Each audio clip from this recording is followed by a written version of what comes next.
Մայրբուհում կենսաբանության ֆակուլտետի 90 և գիտահետազոտական ինստիտուտի 10-ամյակները նշում են միջազգային գիտաժողովի մեկնարկով։ Կենսաբանական գիտություններ և բնապահպանական լուծումներ հանուն կայուն զարգացման նպատակների խորագրով կոնֆերանսը համախմբել է տարբեր երկրների գիտնականների, հետազոտողների և միջազգային կազմակերպությունների ներկայացուցիչների։ Կենսաբանության ֆակուլտետ լինելով ՀՀ գիտակրթական առաջատար կենտրոններից մեկը պատրաստում է կենսաբանության տարբեր ոլորտների բարձր որակավորում ունեցող մասնագետներ։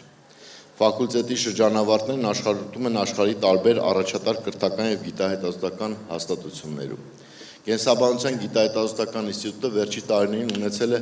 աննախադեպ աճ հոդվածների միջազգային գրախոսող ամսագրերում հոդվածների տպագրության առումով։ Կլիմայի փոփոխություն, թափոնների կառավարում, ջրի սակավություն և բնապահպանական այլ խնդիրների լուծման գործում կարևոր դեր ունեն կենսաբանները։ Այդ պատճառով ֆակուլտետի նպատակներից է պատրաստել որակյալ և մրցունակ կադրեր։ Երբ խոսում ենք կրթության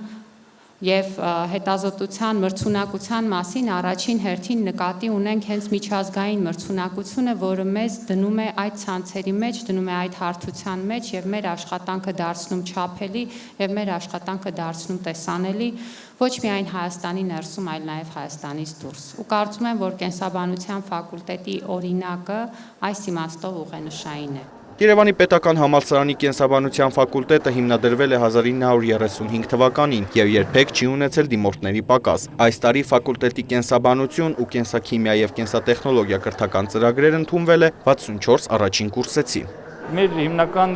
անելիքը դա գիտահեն կրթության կազմակերպումն է եւ այդ գիտահենությունը ապահովում է ինչպես մեր ֆակուլտետում արտակա գիտական լաբորատորիաներով, այնպես էլ մեր համագործակցող բույերի հետ ամբողջ աշխարհում մենք ունենք բազում համագործակցություններ, որի շրջանակում կրթությանը զուգահեռ մեր ուսանողները որոշները կիսամյակով, որոշները ավելի կարճ ժամանակահատվածով այցելում են գործընկերների։ Կենսաբանության գիտահետազոտական ինստիտուտի տնօրենի խոսքով գիտաժողովն արտասահմանցի գործընկերներին ֆակուլտետի հաջողությունները ներկայացնելու եւ հետագա անելիքներն ընդգծելու լավ առիթ է։ Մենք եւ քննարկել ենք եւ կան նոր համագործակցություններ եւ արդեն իսկ ձևավորված համագործակցություններ եւ ես կարծում եմ, որ մենք ունենանք նոր լաբորատորիաների հիմնումներ, եթե լավ համագործակցություն ստեղծվի, մենք ունենանք նաև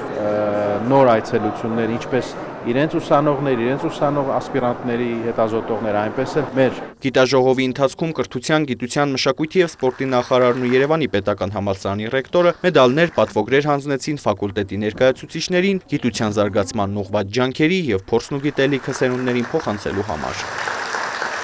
Արամ Մարանդյան, Աշոտ Խաչատրյան լուրեր։